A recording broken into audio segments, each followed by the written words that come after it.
We are now going to discuss this issue of a new world order. As we saw in Revelation chapter 17, the kings of the world give their power unto the beast. In the Keys of this Blood, Malachi Martin tells us that the greatest geopolitical giant of our age is the Pope. He says, on his trip to Poland, barely 8 months after his election, he signaled the opening of the Millennium End Game. He became the first of 3 players to enter the new geopolitical arena. He says that Pope John Paul would stride now in the arena of this endgame as something more than a geopolitical giant of his age. He was and remains the serene and confident servant of the grand design. This is Masonic signal language.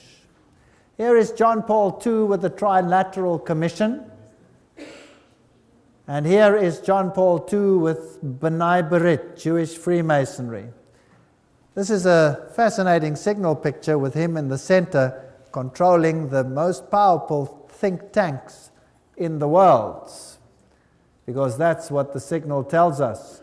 We saw in Revelation chapter 17 already some pictures of the powers of the world giving themselves over to the papacy. Lech Walesa being honored for his work with the host in public.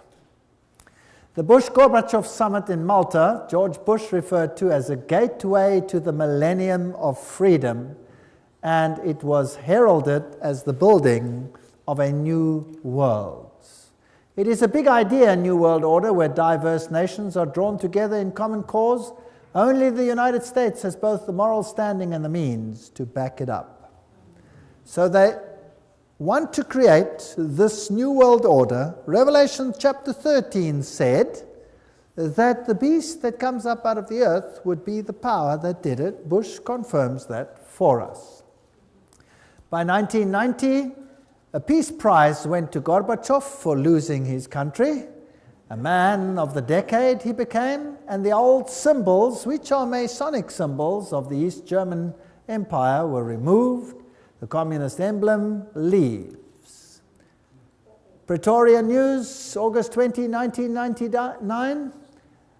Summit meeting with 63 countries about neoliberalism, and Fidel Castro gives a Masonic signal. Here he is with the papacy. All these so-called countries that are against what the establishment stands for are only against in the sense that they are playing the game of Hegelianism. Thesis, antithesis, but behind the scenes, they all belong to the same club. Let's just verify that. Fidel was significantly influenced by Jesuit father Armando Lorente and Alberto de Castro. De Castro admired Fancro. Fidel was very active in a Jesuit organization similar to the Boy Scouts, the Explorers. Wherever totalitarian movement erupts, whether communist or Nazi, a Jesuit can be found in the role of advisor or leader. In Cuba, it was Castro's father Armando Lorente. So forget about the idea that Cuba was anti-pope. A Jesuit was behind the scenes. They were playing the game of thesis, antithesis. When tyrants fall in Romania and Panama and all these countries, these tyrants were put in place to create a system of fear and chaos, and then they are removed and the people are happy to give up their civil liberties. We've already seen this video here of the Pope who receives honor from Bill Clinton for his role in ending the communist empire. 2,400 of his faithful here to welcome him. He's waving to the crowd.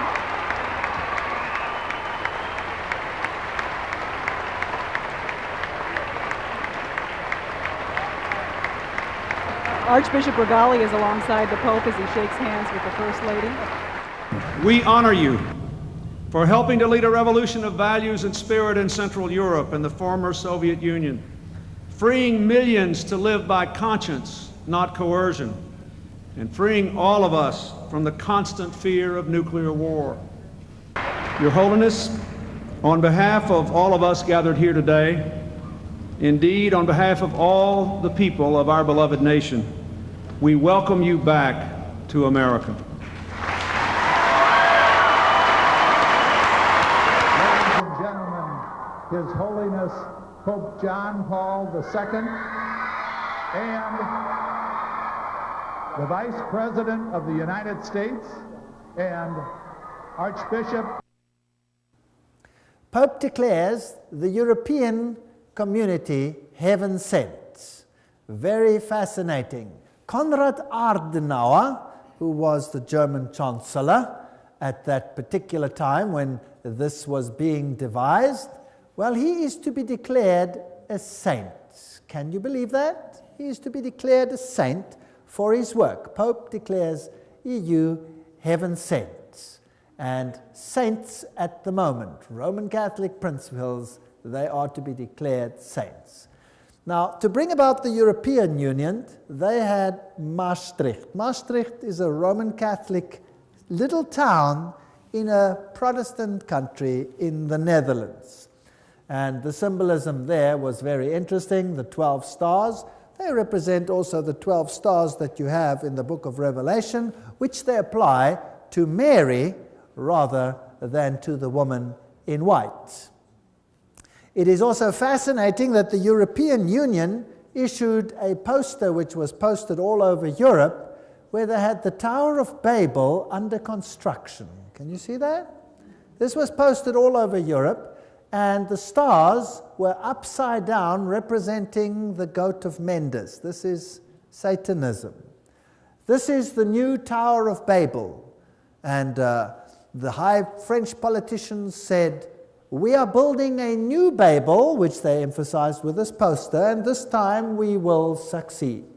The new parliament of the European community is built like the Tower of Babel. In fact, it has a plaque on the inside or a poster which says precisely this. And it has these scaffolding to give the appearance that it is under construction. This is rather arrogant. This is the new European identity card, and if you look at it at the back and you turn it upside down, what do you see? You see the goat of Mendes. The horns are slightly modified to give another symbolism of the seat of the earth, but the inner facial features of the goat are very clearly discernible, and what these mean over here, I would rather not say.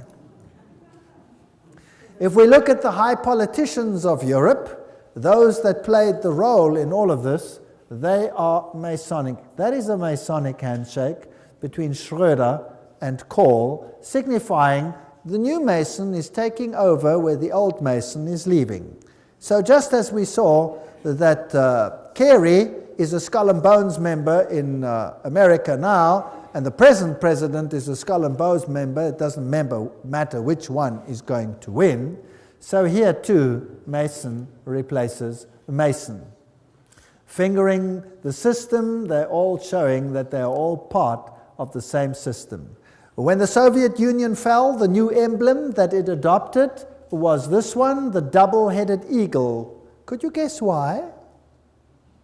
Well, the double-headed eagle is the symbol of Freemasonry, and it obviously shows who is in control. The queens, the kings of the world, as we have seen, all of them are high Masons and subject to the Roman Pontiff. And Islam, we did a whole lecture to show the intrigue of the Islamic religion and the Catholic religion, that behind the scenes, controlled by the secret societies, they have one aim, and one aim alone, subject to Rome. So what is all this war about with Islam? Who are these people who are pulling the strings in the world? And why are people being rubbed up between them? From the rock stars of the world, the Bonos of the world, to the political leaders of the world, everyone seems to be bowing down to the papal Caesar. from the east to the west.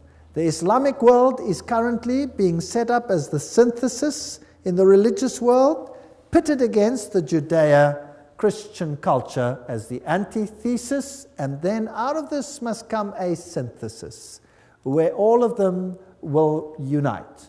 This is a website. There is the actual website underneath. And this one, I believe, fairly accurately says who's who in the zoo. Adam Weishaupt, Astor, Pike, Carnegie, DuPont, Harriman, Bertrand Russell, Ted Kennedy. These are the Illuminatis of yesteryear and today. George W. Bush, of course, he's a Skull and Bones member. That's a sub-organization of Chapter 322 of a German organization, the Illuminati, therefore. Bundy, Habsburg, Freeman, Teng Hui, Hillary Clinton, Alan Greenspan, Rockefeller, Rothschild, Wahlberg. These are the bankers in the system, the negotiators, Lord Carrington, Jimmy Carter, Henry Kissinger, Lord David Owen, Richard Holbrooke. These are 33-degree Freemasons, or Knights of Malta, or Bilderbergers, Committee of 300. They all belong to the same club. If we look at Franklin D. Roosevelt, Cecil Rhodes, Engels, all of these, Trotsky, Stalin, Marx, Hoover, all of their affiliations, Grand Orient Lodge, for example, Grand Orient Lodge, Lenin was Grand Orient Lodge, Truman 33-degree, Willy Brandt 33-degree, Winston Churchill. We've seen many of these before. Helmut Kohl, Committee of 300, Francois Mitterrand, 33-degree Freemason.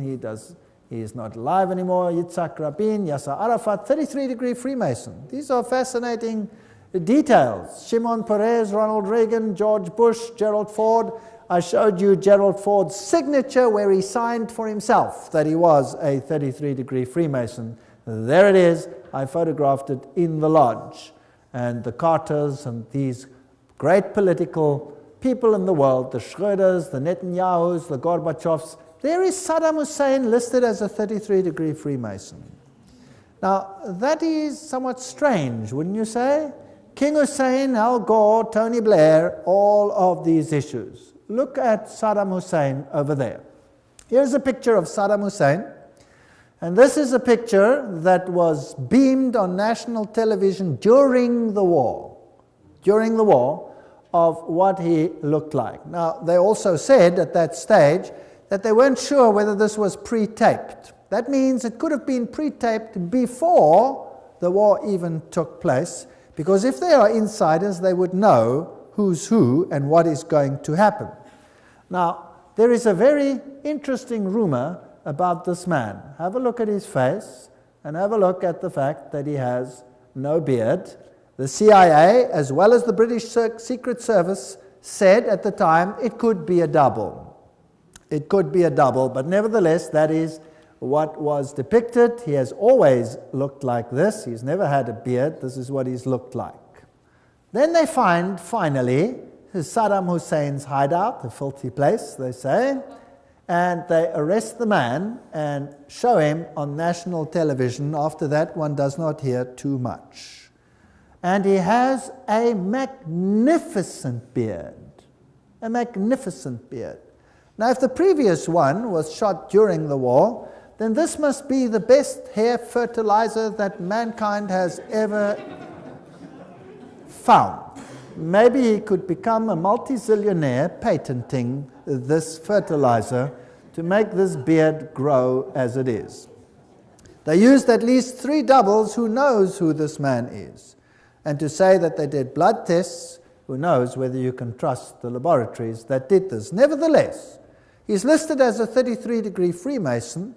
There are plenty of questions regarding this man, and there is no evidence except for his family that is safely living in exile. Royalty, Prince Bernhard of the Netherlands is 300, Committee of 300, and here Prince Beatrice and Prince Bertil, the Queen, of course, Prince Philip, all of them high Freemasons, Mengele, Walt Disney, all of these individuals. The world is really run by these individuals. Here is the Duke of Kent giving the Masonic handshake under the Masonic shield. He is the current Grand Master. So he is the highest Freemason at the moment, if you like, because a king may not be, or a prince may not be the Grand Master. He is currently the Grand Master. So here is the highest Luciferian in the country at the moment. Political leaders, the Bill Clintons and all of these, we've dealt with them. We don't have to go through all of them again, the Jesse Helms, the Goldwaters, the Al Gores, and all of these individuals. And I've put the pages up there, and there are many, many books that substantiate all of these names. So just about everybody who is important in the world, everybody who runs in the political sphere is involved in these clandestine operations. We saw in the lecture on Revelation chapter 17 and 13 how there would be a holy alliance and how the United States would eventually become the powerhouse for propagating a new world order. Gorbachev's summit in Malta, referred to as the gateway to the millennium of freedom, as you will remember, and the initiative came for this great movement into a new world order. Now, let us have a look at this video where George Bush has something to say on this issue. Where institutions of freedom have lain dormant, the United Nations can offer them new life. These institutions play a crucial role in our quest for a new world order, an order in which no nation must surrender one iota of its own sovereignty, an order characterized by the rule of law rather than the resort to force. So he says all the nations don't have to give up one iota of their sovereignty, but we want them all in a new world order. Basically, that is what he said, out of the horse's mouth.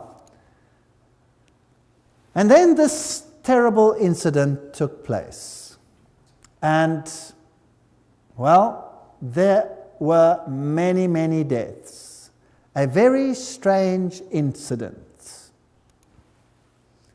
But before we get to it, let's first have a look at some of the history of this issue.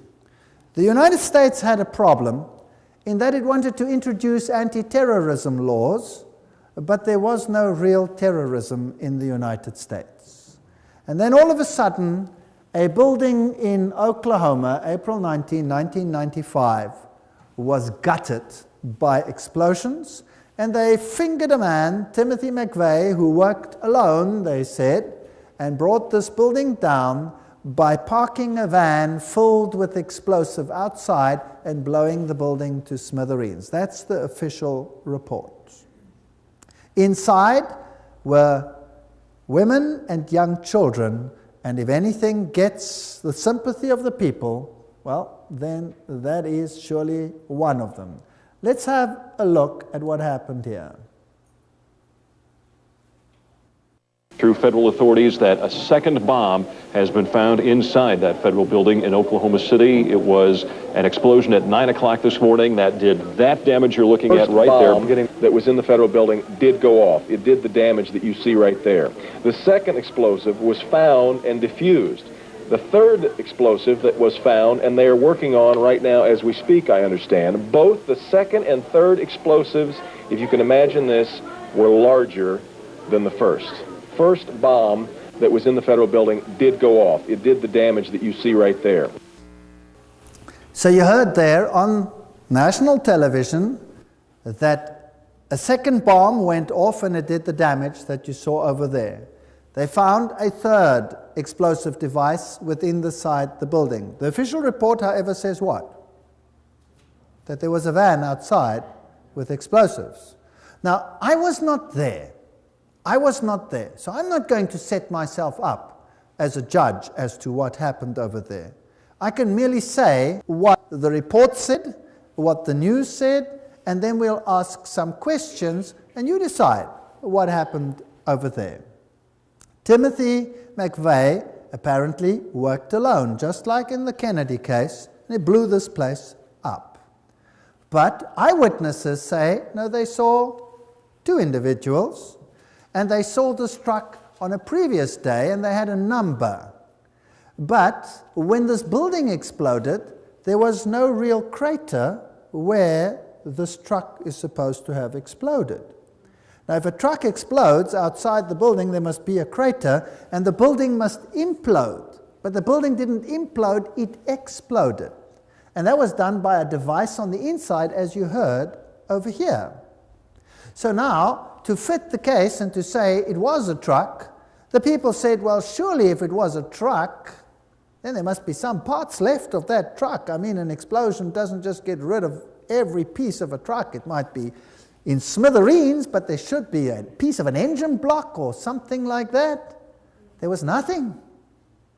Eventually, the pressure became so great that a CIA agent jogging 4 blocks away stumbled over the rear axle of the truck and found it.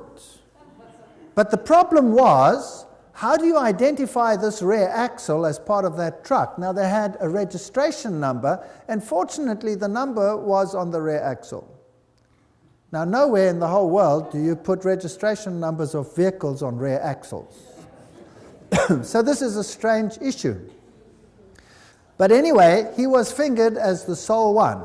But there is so much suspicion surrounding this explosion, and then eventually a firm got the contract and they gutted that building before there was any possibility of looking into what happened at that particular event. Then came another event, the Twin Towers. Now, what happened after the first event? After the Oklahoma bombing, the United States, within just 5 days, had anti-terrorism legislation. And that anti-terrorism legislation gave powers to the President of the United States where he could suspend the Constitution.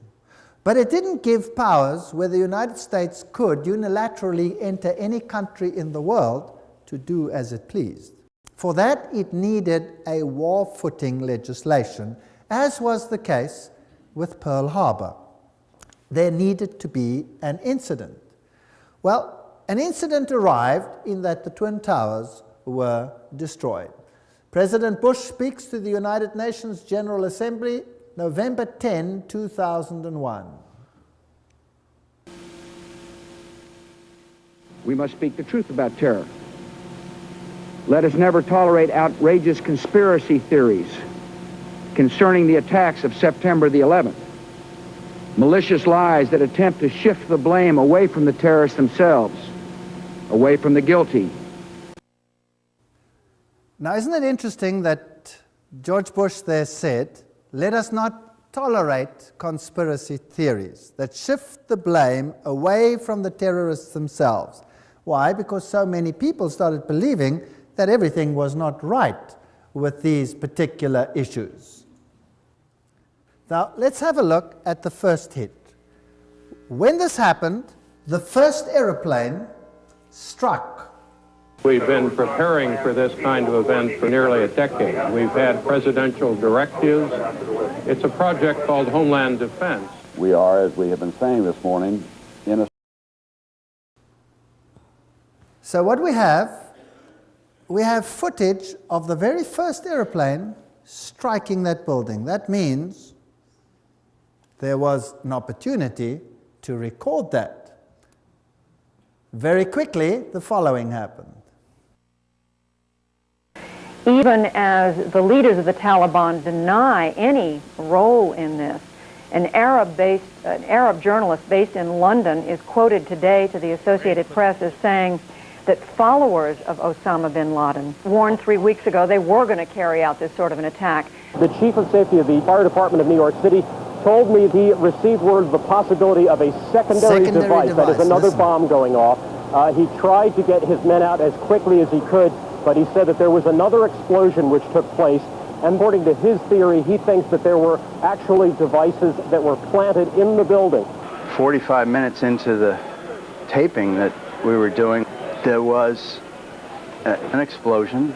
It was way up where the fire was, and the whole building at that point bellied out in flames, and everybody ran.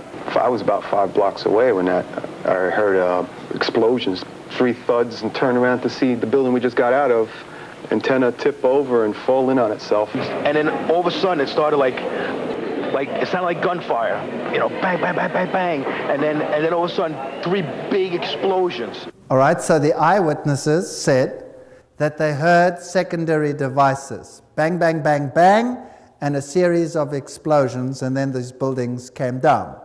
Demolition experts said that this is exactly what happens in a controlled demolition. You see, when an aeroplane strikes, there was a huge fireball, and the fireball is the burning of all the fuel on board the aeroplane. So there was nothing left there to explode. What was responsible for the secondary explosions?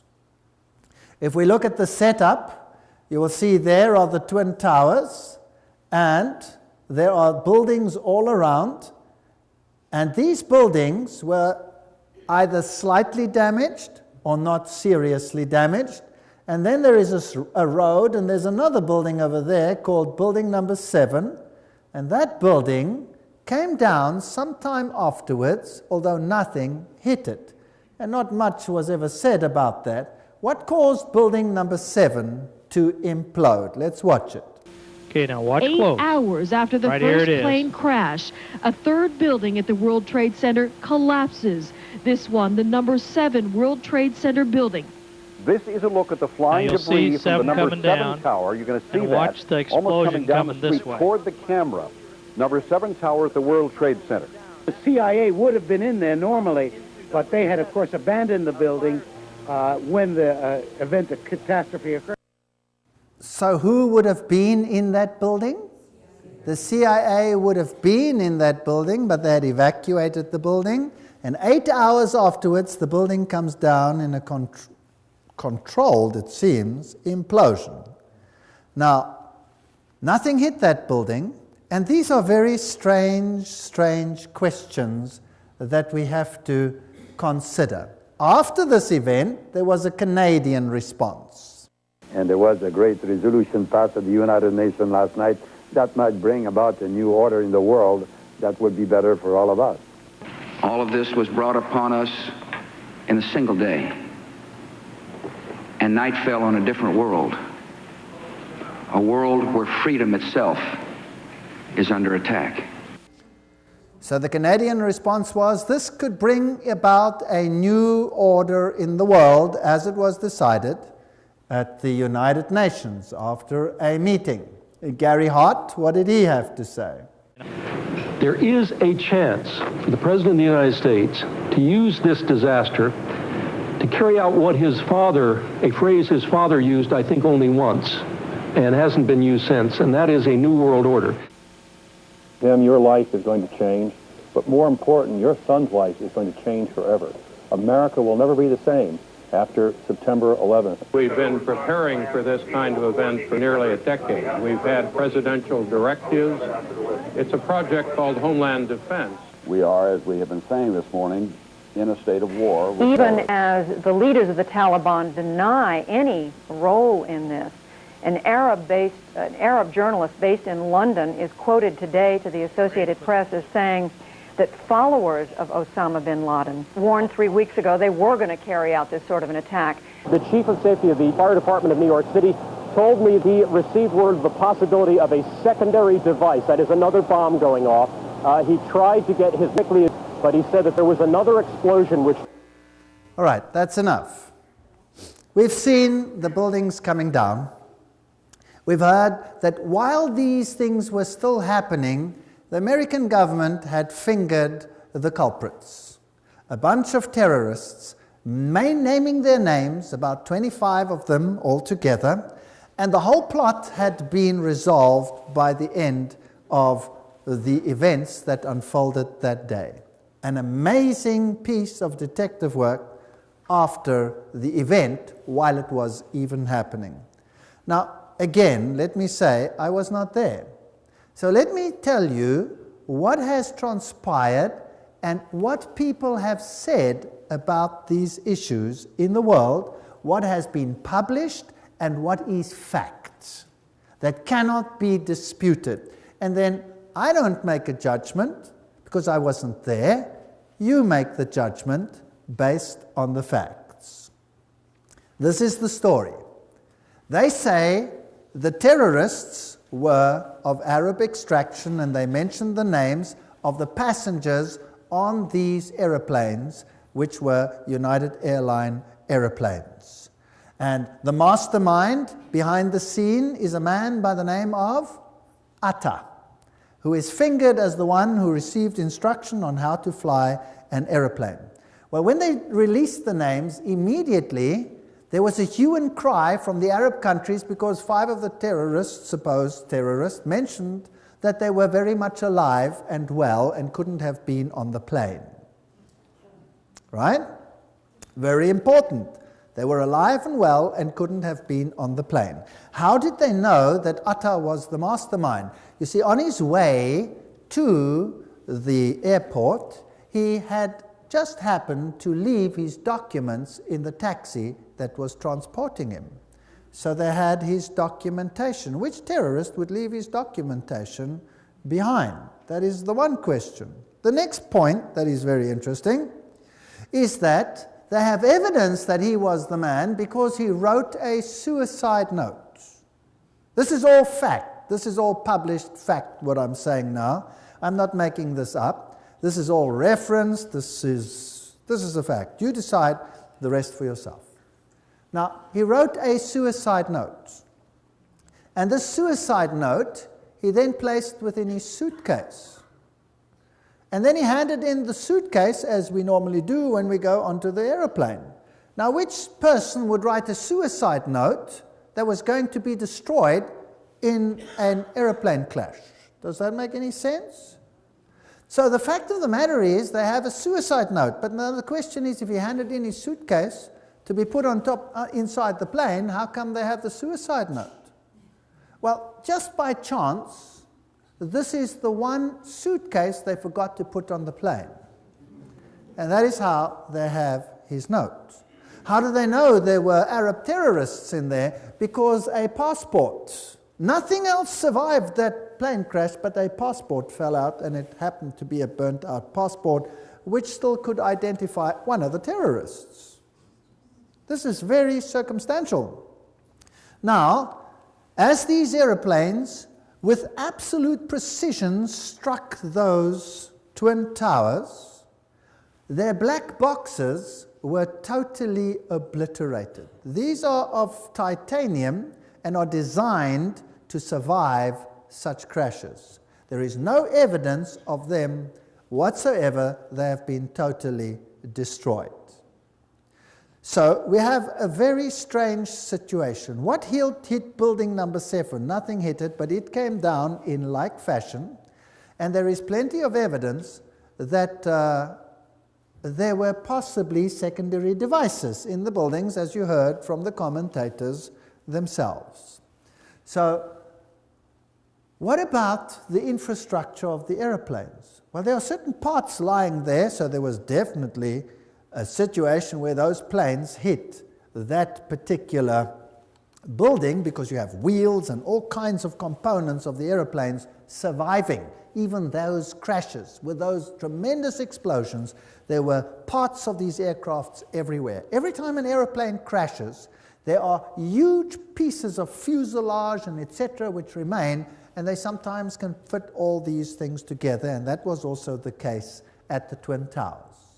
3 days before those buildings came down, 3 days before, the shares in the airlines had been sold at a turnover such as had not existed ever before. And certain banks bought these. So somebody might have been tipped off that something was going on. And then a very interesting case, there was a man in your country, in Canada, who happened to be in prison. And they had caught him in a gambling situation, and they imprisoned him, and he said, "Let me go, I am clandestinely working for the CIA. I'm an agent, I was investigating money laundering, etc., etc., etc." And they would not let him go. Then he gave the names of his contacts at the CIA, and the CIA was probably embarrassed because of this situation and denied knowledge of it, and he was very angry because he felt he had been stabbed in the back. And this very often happens in this industry. And so he wrote a letter before the September 11 attack outlining some events that were going to take place, and he mentioned that aircraft were going to fly into the Twin Towers and into the Pentagon. Now, nobody made any use of these, but when it actually happened, then this came to the fore. So here was a CIA agent who said ahead of time that this was going to happen. Could be chance, could not be chance. You decide for yourself.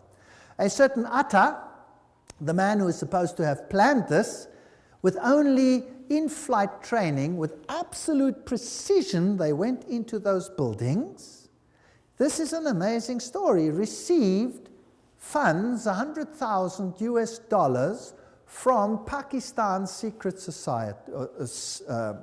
service into his bank accounts. And they worked very closely with the United States. So here had been a transfer of money, but the plot doesn't end there. Das Böse sitzt im Pentagon. Facts. The evil sits in the Pentagon. Now, who is this man that wrote this? This is the political scientist Thierry Meyssan from France, and he has some very interesting to say. Who was it? What happened over here? How come they had all the names of all these people, and yet there is no real evidence that these people were actually on board? Here's the story. I'm just giving it to you with the passengers, the machines that flew into these Twin Towers. And then there's this fascinating case of the other aeroplane that went into the Pentagon. And here are the pictures that were published. The dates were strangely wrong. They were September 12, but apparently they said it's because they released them the next day. And what you see is smoke over there. There are no debris pots, nothing. Here is a piece missing, no picture. There you have an impact of a flame, and you have this fireball over here. That's it. If you look then on the lawn, this is all that was found, but no part of a United Airlines aircraft. No parts, nothing, nothing whatsoever. This is the hole that was seen after the event, and most of this hole happened well after the event. So the question is, why are there no aircraft parts? Again, all the black boxes disappeared. There were no black boxes that survived, and the hole is way too small for something like that to actually have happened. Because nowhere in the world, even in the Lockerbie disaster, there was a case where there were no aircraft parts. Nothing. There was just nothing. What is even more interesting in this situation is when you look at this, when the United States rules the world, the Catholic Church will rule the world. Archbishop Quigley, 1903.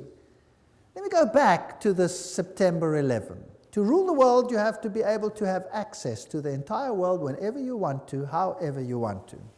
Now, this aeroplane that struck the Pentagon, and the other one that fell by chance, did you know about that? The other one that fell, and apparently there were terrorists on board that were overcome by loyal citizens. The interesting part is that that aeroplane struck the ground and never struck any building. It came down. And as it came down, there was a hole in the ground. And the mayor and the first people of that area ran to the place, and here was a hole in the ground, but no aircraft debris. None. None whatsoever. Not the slightest piece. Nothing. So the whole aircraft disappeared into a hole, which was not very large, and there was no debris and no black boxes and nothing. Something like this has never, ever happened ever before. But what is even more sinister is the following. Because the people that had died on the aeroplane, their descendants or their inheritors cannot claim if there is no body. But in the investigation, they identified every single human body with their blood group and body parts that were given to all the family. There were no aircraft parts. There was nothing of that nature found. No aeroplane whatsoever. And yet, they could identify everybody. Does that make any sense? It doesn't make any sense whatsoever. And there were apparently phone calls between the aircraft and the Pentagon. Such was the information that was released. And the information was that there was a terrorist group, Arab terrorists, that were attacking this place. And the phone call was made with a handy, with a cell phone.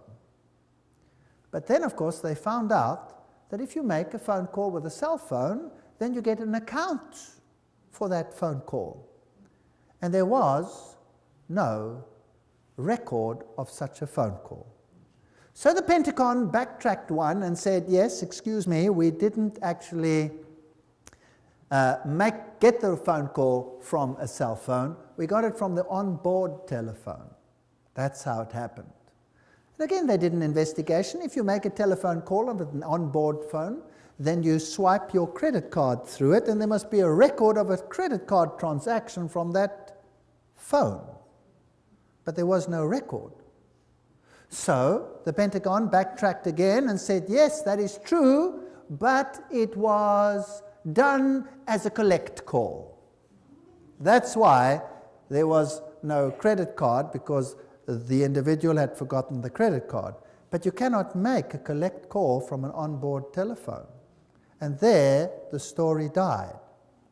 So here are 4 aircraft, no parts except the ones at the Twin Towers. There are holes in the ground and no aircraft whatsoever, but all the pieces of the bodies with the DNA analyses. These are interesting, very interesting facts. They had planned previously in the Bay of Pigs one such operation, apparently, this is history, where they were going to dupe the world by having one aircraft take off, land, the people get out, and then another one, radio control, take off and create the situation that they wanted without any people on board. This had been done before in the United States. So ask yourself the following questions. How is it possible that all this circumstantial evidence points to nobody out there? Nobody out there. Then came anthrax scares. And when eventually someone high up in politics suggested that it seems to come from a laboratory within, suddenly there was absolute silence. So let us not continue with the September 11 and ask and say it was this or that party. The fact of the matter is this is a very strange situation.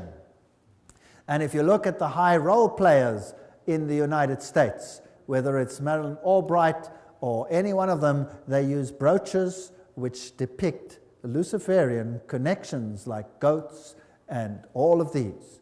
President Clinton here is receiving the host publicly, and he claims not to be a Roman Catholic. That is impossible. Hillary Clinton is wearing the Phoenix Rising, which is a Masonic symbol. Sherry Blair uses Masonic signals.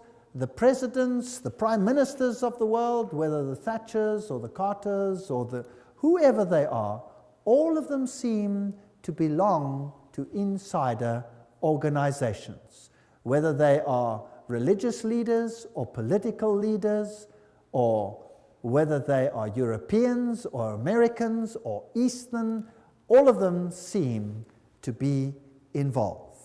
If we look at Africa and Rome, this will give us an idea of what the New World Order is going to be all about. Africa and what they have done to Africa serves as a model for what will happen in the entire world. The great African leaders and the tyrants of the past, like the Idi Amins, these people have all received exile and were probably high Masonics. When we look at the Southern Africa, South Africa situation, where you had the black-white issue, the apartheid issue, the role players, again, were all Masons. This is Foster, the president, and he gives a Masonic signal, and he was a Freemason. If we look at Nelson Mandela, he is a Prince Hall Freemason. So again, both sides are on the same side of a secret society.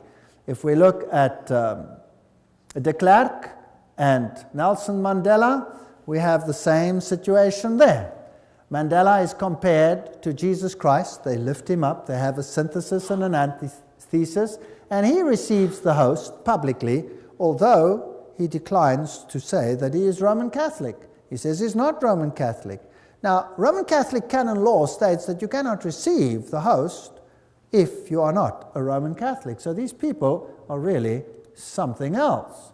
Here he has a Hindu marriage with the widow of Samora Machel. Now, Samora Machel is another story, and his anti-Christian statements are historic. He also had a Jewish wedding at the same ceremony and a Muslim, showing that all religions are one with him. The new political face is totally Masonic, and in 1992 already it was known that Mugabe of Zimbabwe was going to take the farms away from the people that lived there. This is before he started doing this. They had already said it. Mugabe is going to take white farms very soon. It was in 1992. Today, this is a fact. Der Spiegel published, Die Deutschen müssen raus, the Germans must get out, all whites must get out. Here's a cartoon of Kissinger pointing to the fact that the whites must get out of Africa. Here is the current president of South Africa, Mbeki, and Mugabe. They are hand in hand on this issue. He refuses to rebuke Mugabe for taking the farms by force. In South Africa itself, 4,000 farmers at least have died and have been killed as they have been driven off their land. Nobody hears about these things in the world. Zimbabwe lies in ruins. But what do we find here? A tremendous building going up, and what is it called? The Jesuit province of Zimbabwe. So the Jesuits are totally in control in that country. Jesuit School of Philosophy and the Humanities, brand new buildings, while a country lies in ruins. They're preparing for a final order. And all the black leaders are in the same level as all the European and American leaders. They all belong to the same club. Now, what is this new world order? Here is the new South African coat of arms, where you can see the phoenix rising out of the ashes, the crown of Mitra with the 7 rays. All the symbolism points to the same thing. I'm going to run you through the new economic order of the New World Order. And these are now quotes from Roman Catholic sources themselves. And I would like to tell you that you haven't experienced anything yet. Waiting to come to you. And I can tell you what it feels like because I have experienced it. If you ever want to read an interesting book, read Ecclesiastical Megalomania, but I'll be quoting from encyclicals and all these things. According to canon law, the control of all property of the Roman Church state belongs to the Pope, its supreme emperor. Everything I say will have a quote now. Everything is substantiated by either a papal encyclical or any one of these. Now, communism took all property away and made it the state's property. Capitalism says the property belongs to the individual and nobody has the right to take it away. Now, if that is thesis and antithesis, then something in between is what we will want. So the Pope condemned communism, but he also condemns capitalism. The New World Order will be something in between in the name of fairness. So let us have a look at these issues. The economic thought of the Roman Catholic Church, private property. Thomas Aquinas wrote no treatise on economics, but his thinking based on that of Aristotle is foundational for understanding the economic thought of the Roman Catholic Church. Every time there is a quote. Now, what did Thomas Aquinas say? Roman Catholic economic thought is developed by the popes in their encyclicals and by the Roman Church State Councils, has been a contributor to 1. Feudalism, guild socialism in Europe during the Middle Ages, fascism in Italy, Spain, Portugal, Nazism in Germany in the 20th century, interventionism and redistributive state in the West, including the United States in the 20th century, and liberation theology in Latin America and Africa in the 20th century. What does this mean? Thomas Aquinas said, the possession of all things in common is natural law. Thomas wrote, the possession of all things in common and use of universal freedom are said to be of the natural law, because to wit the distinction of possessions and slavery were not brought in by nature, but devised by human reason for the benefit of human life. Now what does all that mean? It simply means property is for common good. You may own it, but it is for common good. The community of goods, wrote Thomas, is ascribed to natural law, not that the natural law dictates that all things should be possessed in common and that nothing should be possessed as one's own. So you may possess things, yes. But because the division of possessions is not according to natural law, but rather arose from human agreement, which belongs to positive law, they talk such drivel, it's interesting, never mind. Hence, the ownership of possessions is not contrary to natural law, but an addition thereto devised by human reason. Let's continue. Thomas wrote, hence, whatever certain people have in superabundance is due by natural law to the purpose of succoring the poor.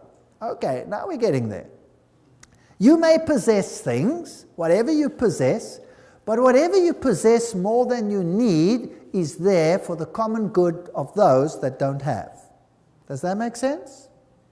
Now, what if you create two classes of individuals, the rich and the poor? Or what if there is a situation where you have two classes, the rich and the poor? You can go across the world and you can look at the rich nations and the poor nations, and you will find that the rich nations are all the Protestant nations. Have you noticed that? All the Protestant nations are the rich. Now, what if you had a plan to disinherit them all, so that you would again be ruler and they would have to come and beg at your feet for anything like that? Now let's have a look at this, how this unfolds. For the purpose of succoring the poor. Because the goods of some are due to others by natural law, there is no sin if the poor take the goods of their neighbors. Thomas wrote, in cases of need, all things are common property, so that there would seem to be no sin in taking another's properties, for the need has made it common. Okay. Now, there's the aspect of sharing. If I see my neighbor in trouble, as a good Christian, I will help him out, right? Yes. But now we're looking at law. So if my neighbor has need, and who determines the need? He determines the need. I have need.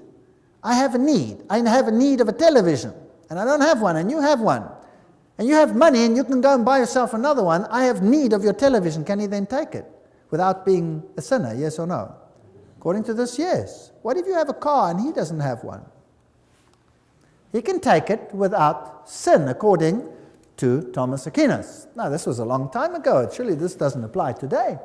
Well, we'll see. Not only is such taking of another's property not a sin, it is not even a crime, according to Thomas.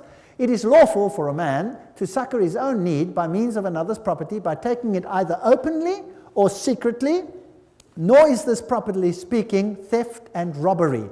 It is not theft, properly speaking, to take secretly and use another's property in a case of extreme need, because that which he takes for the support of his life becomes his own property by reason of that need.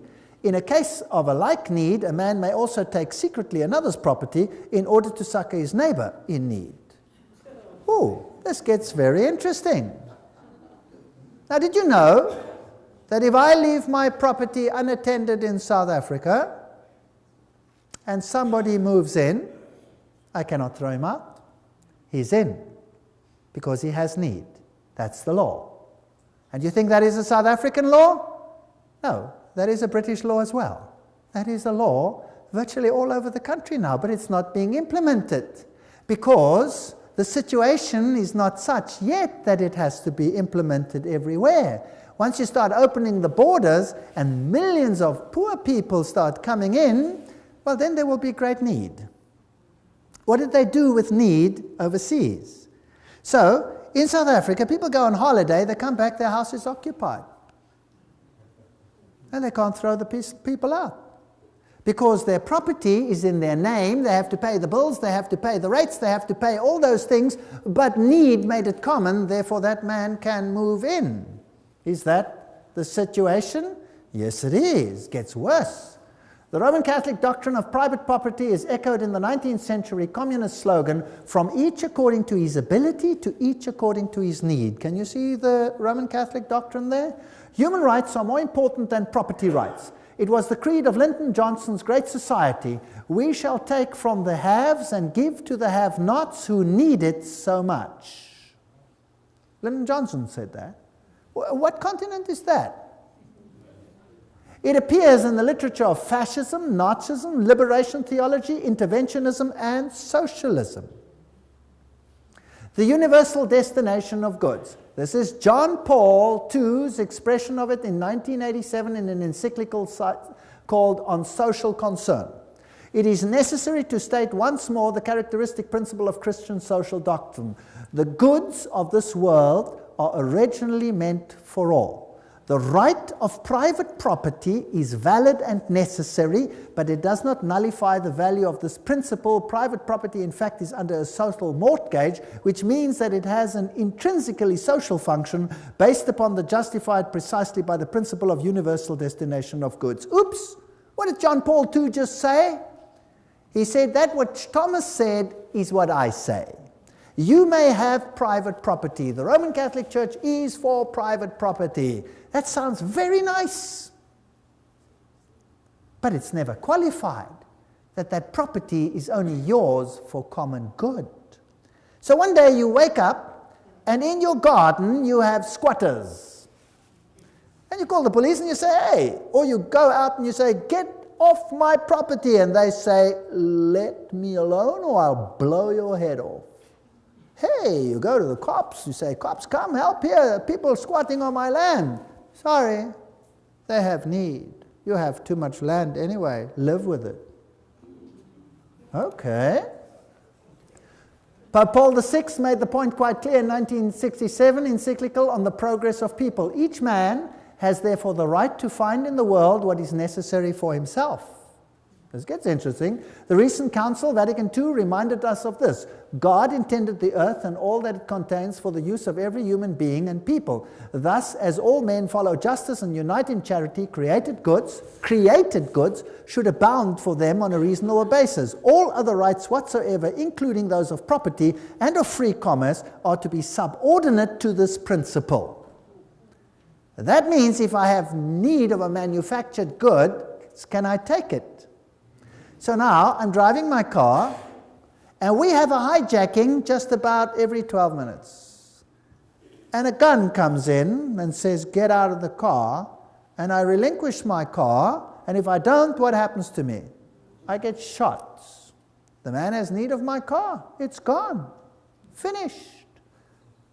In my own church at home, we've had hijackings after hijackings. Even the pastor. They beat him up and tried to put him into the trunk of the car. They would have killed him. He managed to fight himself free, and off he went without his car. Do you think there's any big action to find these things? No, occasionally here and occasionally there. Do you think there's any big action when the farmers are killed and they move onto the lands? No, a little bit here and a little bit there just to keep people happy. But basically nothing is done and the police hands are cut off. The law says that. There's nothing you can do. The other day, two cyclists were traveling along when they were hijacked by 5 gunmen demanding their bikes. So they took out, they were armed because they expect this is becoming like the Wild West, and they defended themselves, injured one, and got away. And guess what? The 2 cyclists are in jail. Yes, serving a sentence for injuring someone without need. They could have given them the bicycles. That would have solved the problem. You see how the law has turned upside down? Gaudium et Spes, the Vatican II Constitution, Pope Paul quoted, explains at greater length. If one is in extreme necessity, he has the right to procure for himself what he needs out of the riches of others. Now, who defines necessity?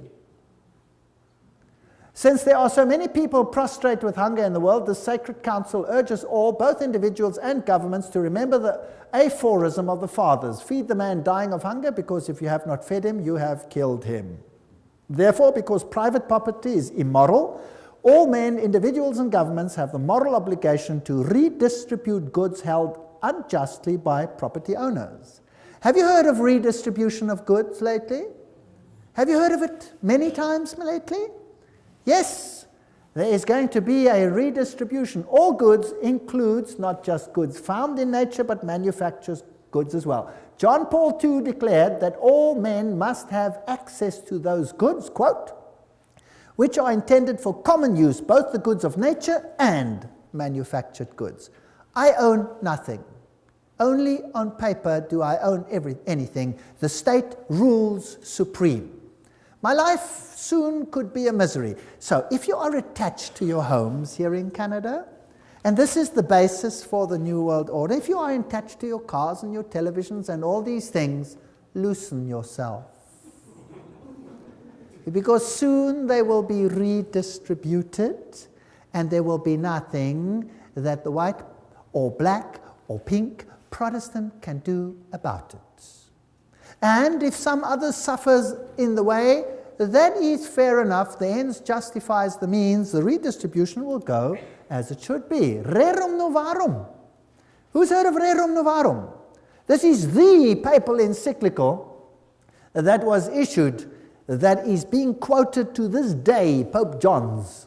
And to this day, all of them make reference to this, including Pope John Paul II, says this is this encyclical that forms the basis of the New World Order. Well, I thought it's important to study it. One of the Roman Church State's most influential statesmen on economic matters is the encyclical Rerum Novarum on the condition of the working classes. The Roman Church State allied herself with the proletariat, which in Marxism is the great and final enemy of the capitalist order. Pius, writing, declared that Rerum Novarum, however, stood out in this, that it laid down for all mankind unerring rules for the right solution of difficult problems of human solidarity called the social question. Now, let's see. By far the most notable evidence of this social teaching and action which the Church has set forth through the centuries undoubtedly is the encyclical Rerum Novarum, issued 70 years ago. The norms and recommendations contained therein were so momentous that their memory will never fall into oblivion. John, Mater e Magistra, the papacy speaking. Pope Pius told us that the encyclical Rerum Novarum was instrumental in ending laissez-faire capitalism in the 20th century by ushering in an era of effective interference by the government. Have you got this? Let's see how it ends up. Rerum Novarum was the voice of moral authority needed to ensure the development of effective interference by all governments in the 20th century. How many governments? All. Pius wrote, "It is not surprising, therefore, that under the teaching and guidance of the Church, many learned priests and laymen earnestly devoted themselves to problems of elaborating social and economic science in according with the condition of our age. Under the guidance and light of Leo's encyclical, Rerum Novarum was thus involved a truly Christian social science, which continues to be fostered and enriched daily. Tireless labors, all these people, labors, now note carefully, of those picked men whom we have named the auxiliaries of the church. So everybody working in the secret societies, the Opus Dei, the Knights of Malta, the Knights of Columbus, all of these people working, those picked men, to bring this about. Nor were there the only blessings which followed from the encyclical. The doctrine of Rerum Novarum began little by little to penetrate amongst those who, being outside Catholic unity, do not recognize the authority of the church. And these Catholic principles of sociology gradually became the part of the intellectual heritage of the whole human race. Where are we going? I'd like to know. Thus too we rejoice that the Catholic truths proclaimed so vigorously by our illustrious predecessor are advanced and advocated not merely in non-Catholic books and journals, but frequently in legislative assemblies and in courts of justice. Those picked men whom we have named the auxiliaries of the church, who have been instrumental. This is John Robbins writing. Who are they? Under fascism, property owners may keep their property titles and deeds, but the use of their property is, as Leo wrote, common. Fascism is a form of socialism that retains the forms and trappings of capitalism, but not its substance. This is basically what it boils down to. When we speak of reform of institutions, the state becomes chiefly to mind, not as if universal well-being were to be expected from its activities. And what is the state going to do in all of this? The experiment with economic freedom, Pius wrote, must end, and economic life must again be subjected to planning and government. Who wants to control your economic life? Government. John Paul II wrote, in his Sollicitudo Re Socialis on social concern, it is necessary to state once more the characteristic principle of Christian social doctrine. The goods of this world are meant for all. Private property is under social mortgage. These are the things which will be controlled. He wrote, a faithful echo of the centuries-old tradition of the Church regarding the universal purpose of good. In today's world, wrote the Pope, we are faced with a serious problem of unequal distribution of the means of subsistence originally meant for everybody. Then came liberation theology, and Pius wrote an encyclical on atheistic communism, an age like ours, where unusual misery has resulted. Who created the misery?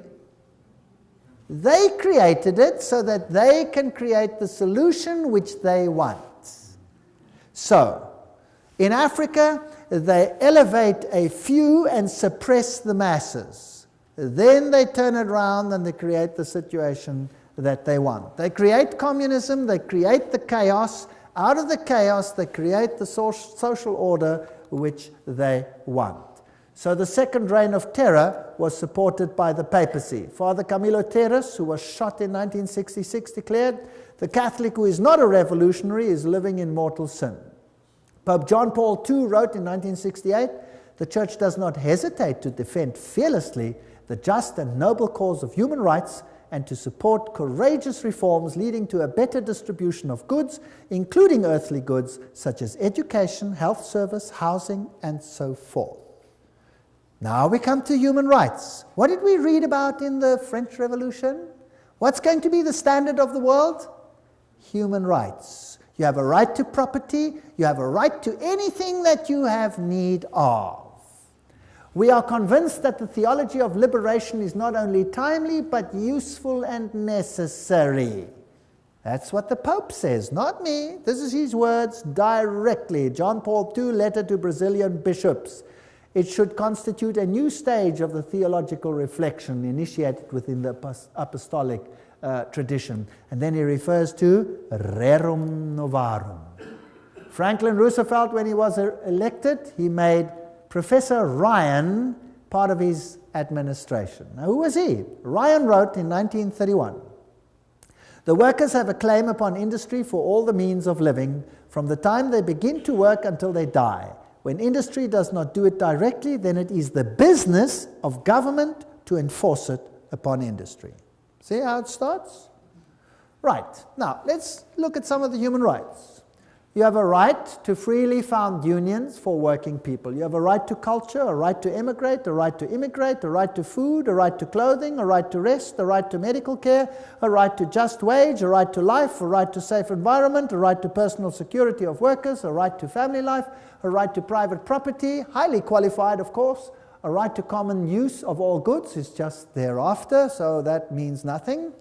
A right to work, a right to pension, a right to old age, insurance, a right to association, a right to security, a right to integrity, a right to social services, a right to strike, a right to choose a state of life freely, a right to found a family, a right to education, employment, good reputation, respect, appropriate information, a right by the upright, blah, blah, blah, protection of privacy, right to rightful freedom, professional training, quality, right to adequate health care.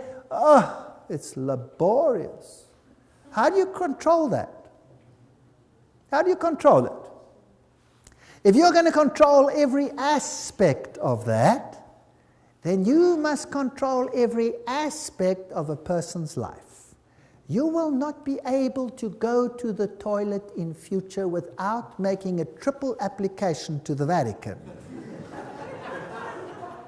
They're going to control every single aspect of your lives. That's what they're going to control. And government is going to become super huge. Now, where's the money going to come from? From you. Now, when the money comes from you, what then happens to your wealth? It gets less and less and less and less. That means the middle class will disappear. How many classes under Catholicism in the Middle Ages? 2. There was a feudal class, the Goyim, and there was the upper class who controlled everything. Now, if we take employment, in my country, employment was running at almost 50%. In Germany, it was running at point something percent. And then it went up to 2, 3, 5, 10, 20%. Now unemployment is rife in Europe. Why? Because all the East Bloc countries are now being incorporated into Europe, and there must be redistribution of wealth. And so it's coming down, down, down, down, down. The recent surveys don't ask where you live. They say, how many rooms have you got? How many people live there? How many this? How many that? When did they do that, and in what country? In communism. And what happened if your house was bigger than your need? The one who had the need got it. But who has to pay for it? You, because you own it. It's even worse now than in communism, right? So they came to our country. Now you have to register in each individual location. And you may not vote outside your location, so that they have your location attached to your name. And then they came to my house and they said, they want to know, what is my religion? I said, I'm a Christian. They said, which denomination are you? I said, it's none of your business. They said, it is my business. Which denomination are you? I said, it's none of your business. How many rooms have you got? I said, enough. We want to know exactly how many rooms you have. I said, I have enough. But we want to know exactly. It's got nothing to do with you. Why do you want to know exactly? I could have another one next week, or I could put a wall in and I could have 2, right? So none of your business. You get into big trouble if you answer questions like that. You're not supposed to do that. Therefore, there must be made available to all men everything necessary for leading a life truly human. Did you know that living a life truly human is the Catholic acronym for salvation? And I will prove this to you in a future lecture, where they say to be saved means to live a life truly human. That means the kingdom of God for Catholicism is the kingdom of Catholicism ruling the world on this earth and giving everyone the capacity to live a life truly human. That means enough to take care of your basic needs and nothing else. Do you like the New World Order? Do you like it? Do you know what? The Bible calls him the man of sin. Now, there's another word for the redistribution of wealth, and I've given it to you already. What is it? It's called theft. That's right. The Bible says, thou shalt not steal. That means thou shalt not take from one who has and give it to someone else. That's called theft. That's breaking the commandments of God. Is that correct? Yes. We will see that this system of human rights breaks every single commandment of God as we go along. When God distributed land to Israel, how was it distributed? As an eternal inheritance. It was your land. Ahab wanted Naboth's vineyard. And Naboth said to him, I will not sin against the Lord my God, because this land has been given to me as an eternal inheritance and to my children. God gives each one a piece that is his. They take it and distribute it according to need, but you pay the bill. Fascinating. The complex circumstance of our day makes it necessary for public authority to intervene more often in social, economic, and cultural matters. The Second Vatican Council, that's what it said. So they're going to intervene at every level of your life. Lob von Gorbachev für den Papst. Gorbachev praises the Pope, and he says the Pope is right in his demand for a new world order. In 1991, the San Francisco Chronicle already said Pope calls for a new world order. Albert Einstein says, mankind's desire for peace can be realized only by the creation of a world government. With all my heart, I believe that the world's present system of sovereign nations can only lead to barbarism, war, and inhumanity, and that only law can assure progress towards a civilized, peaceful humanity. Interesting statement, Albert Einstein. What did he also state? He says, there is no salvation for civilization or even the human race other than to creation of a world government.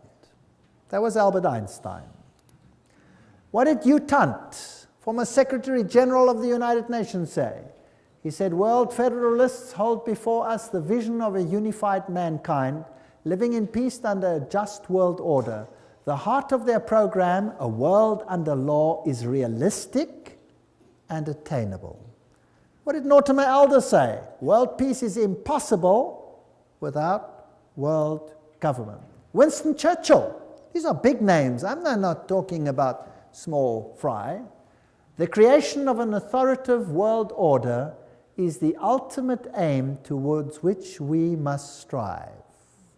Charles de Gaulle, nations must unite in a world government or perish. How do you do that? How about creating so much conflict that everybody will be willing to give up their sovereignty? Do you know what?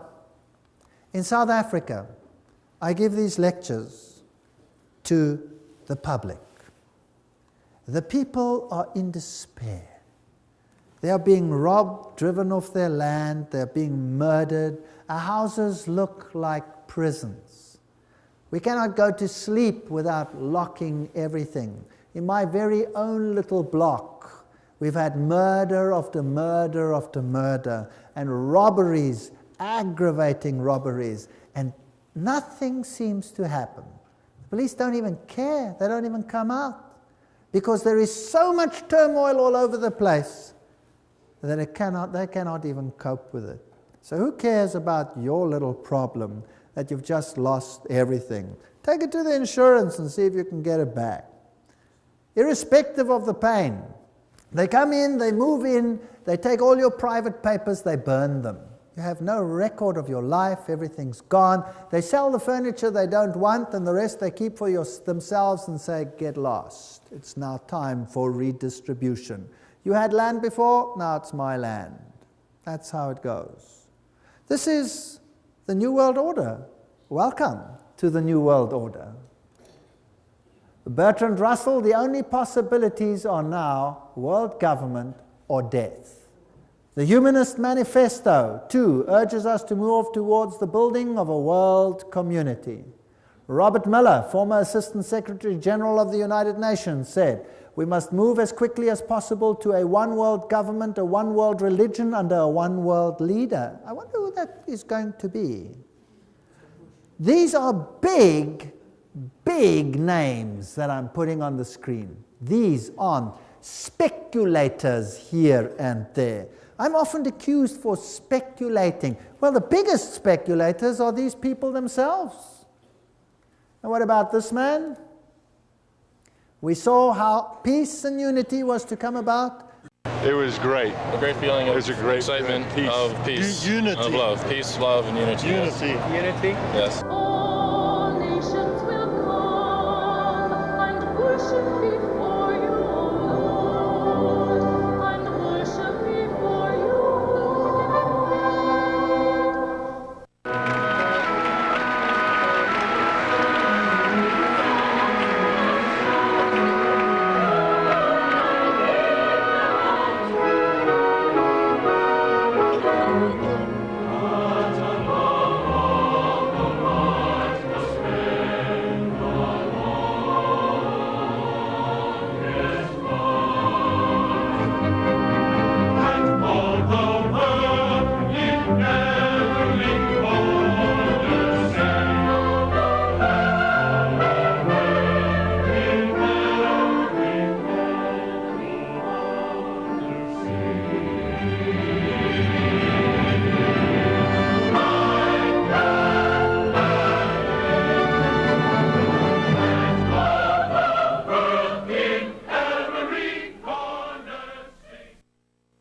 Pope calls for a new world order, CNN, Thursday, January 1, 2004.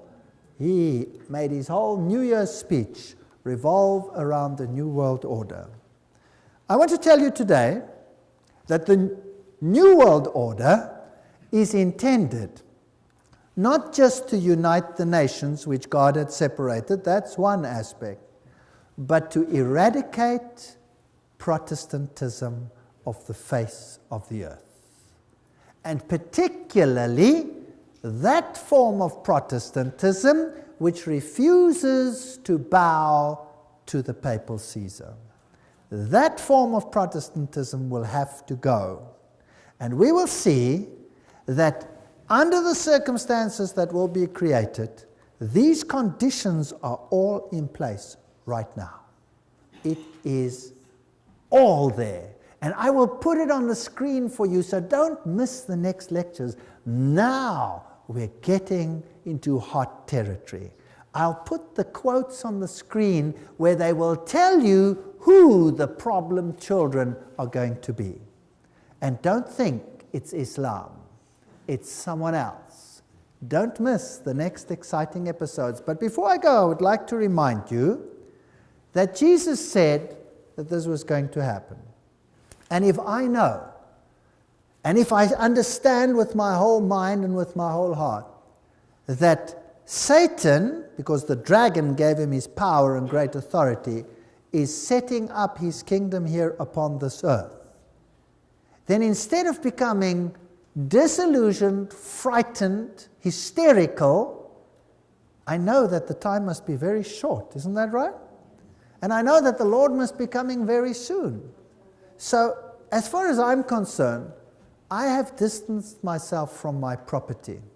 If I literally had to come home next week and find my wife somewhere in another little room and my house occupied by whomever, then I will say, tough cheese, it's going to blow up anyway, who cares? It's going to be destroyed when the Lord comes by the brightness of his coming. Why not take it now? Have fun while you can. And I'll move on somewhere else. I don't mind building a tree house for a little while. That should be okay. If they take my cars, well, that's okay too. We'll get another one. And if we can't afford another one, we'll walk. Who cares? I really don't care anymore. But people who are losing things become desperate. And what do? They commit suicide. by the thousands, people are committing suicide. If they understand this message, and they understand where we are going, would they then commit suicide? No, they gather hope. They say, wow, so we're part of a big exciting end game. And this is exactly what is happening. People are getting hope, and they're giving their lives to the Lord Jesus Christ, and they are saying, Lord, save me, not only from my sin, but save me from this world. I am longing for your kingdom. Do you know what the government policy is in the kingdom of God?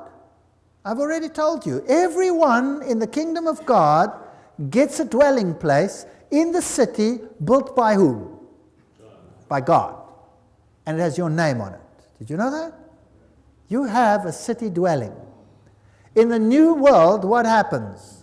God says, no longer will they build houses and others live in them. So what are you going to do? They will build houses, says the Bible, and they will plant vineyards. And no longer will you plant vineyards and others eat of them. What does that mean? That means you will have a country dwelling where you will have a farm which God will bless. And who does it belong to? To you. For how long? Forever. Forever and ever and ever and ever. That's God's policy. So who cares about what they're going to do? Who cares? And eye has not seen, nor ear has heard the wonders that God has prepared for them that love him. That does not just include the glory of seeing our King in heaven. It includes everything that goes into making life pleasant. And the new kingdom is worthy of waiting for. Really. I look forward to the new kingdom of God. It'll be a great place. And we will unfortunately see this world go from bad to worse. And I don't want to lie to you and say it's going to get better. I'm going to tell you it's going to get worse. Very much worse. What happened in the French Revolution is the forerunner of what will happen in the entire world. There will be anarchy like you cannot believe. But if you are under the protection of the Most High, nothing will happen to you. So why not accept him? Why not say, Lord Jesus, I want you to be my personal Savior? Why not say, Lord, clean up my life. Let's walk together, because your government is the only one worth having. And imagine looking in his face and saying, wow, this is my God. I've waited for him. He will save me.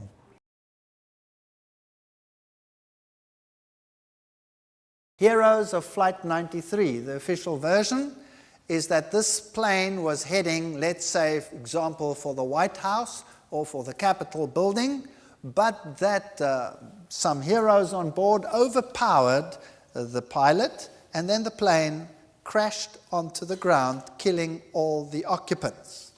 Very fascinating stuff. By the way, of all the 4 airplanes involved, no black box has been found. No black box. They are designed to withstand such crashes.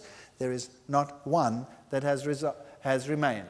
Now at Shanksville, what happened here? Now this we don't have in English, it's in German, so subtitles have been put underneath, and you can read it in English as you go along, and we can see what happened. Here the people come, and they now interview the mayor of Shanksville, who was one of the first at the scene, as to what actually was present when they arrived. And you will find something very interesting. Ernie Stahl, der Bürgermeister der nahegelegenen Gemeinde Shanksville, erinnert sich. Well, yeah. Ja, mein Schwager und ein guter Freund von mir waren die Ersten hier. Sie haben in Shanksville an einer Straßenecke gestanden und sich unterhalten. Ihr Wagen stand gleich in der Nähe, und so waren sie die Ersten hier. Dann kam erst die Feuerwehr. Alle waren wie vor den Kopf gestoßen, weil sie zu einem Flugzeugabsturz gerufen wurden. Aber da war kein Flugzeug. No airplane.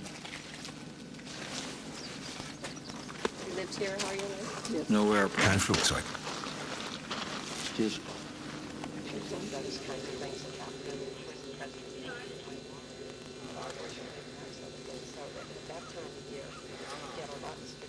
Sie wurden hier zu der Unfallstelle geschickt und da war kein Flugzeug? Nein, da war nichts. Nur dieses Loch. Das ist es, was Sie sahen.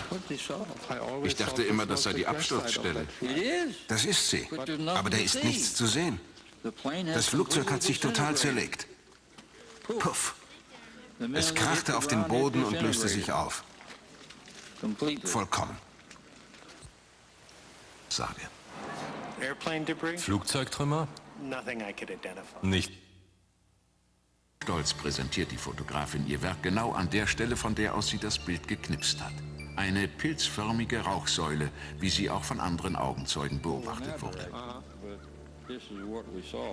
Das ist das, was wir gesehen haben. Sieht fast aus wie ein Pilz. Afghanistan. Nach einem Bombeneinschlag bildet sich genau die gleiche pilzförmige Rauchsäule wie in Shanksville.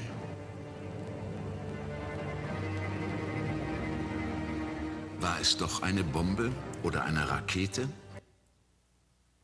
That's an interesting story. So here you have an interview with the eyewitnesses that come to the crash site, and there's no airplane. But there's a hole in the ground. And in the hole, nothing. No airplane. No airplane debris, nothing. Just a hole in the ground, in which a whole Boeing disappeared, totally dissolving itself, with nothing to show. Interestingly, they have the bodies of every single one that was on board, but there's no airplane. Now, that is weird. You must admit, that's kind of weird. And that is the picture of the actual cloud that formed. This photographer just happened to be there when it happened. And that is the cloud that forms when a bomb hits, like they used in Afghanistan. And the question was asked, was it perhaps a bomb and not an aeroplane at all? And where is the aeroplane? We wouldn't know, it's gone. Now, nowhere in the history of the world has an airplane like that just disappeared. I mean, imagine when your shuttle exploded up there, what a terrible disaster that was. And that was like a nuclear explosion in mid-air. They could almost reconstruct that shuttle from all the debris that they put together. Isn't that correct? And here, nothing? Nothing? No airplane? It's gone. No airplane. Very interesting. Let's go and look at what happened at the Pentagon. Amongst reports circulating is the report that there was an explosion in the Pentagon. Now, according to this, an airplane flew into the Pentagon. Let's have a look what was aired on national television abroad. Von einer Explosion ohne jegliche Beteiligung eines Flugzeugs im Inneren des Pentagon wird berichtet. Übrigens, die Fassade knickte erst später ein. Das war keine unmittelbare Folge des Aufpralls. Direkt auf den eben renovierten Teil des Pentagon zu. Nachdem das Flugzeug auf den ersten Gebäudering aufprallte, durchschlug es noch 2 weitere Ringe, um am Ende dieses 1,80 Meter große Loch zu hinterlassen. Wie schon bei dem Absturz in Shanksville löste sich auch hier das Flugzeug in Luft auf, bzw. pulverisiert.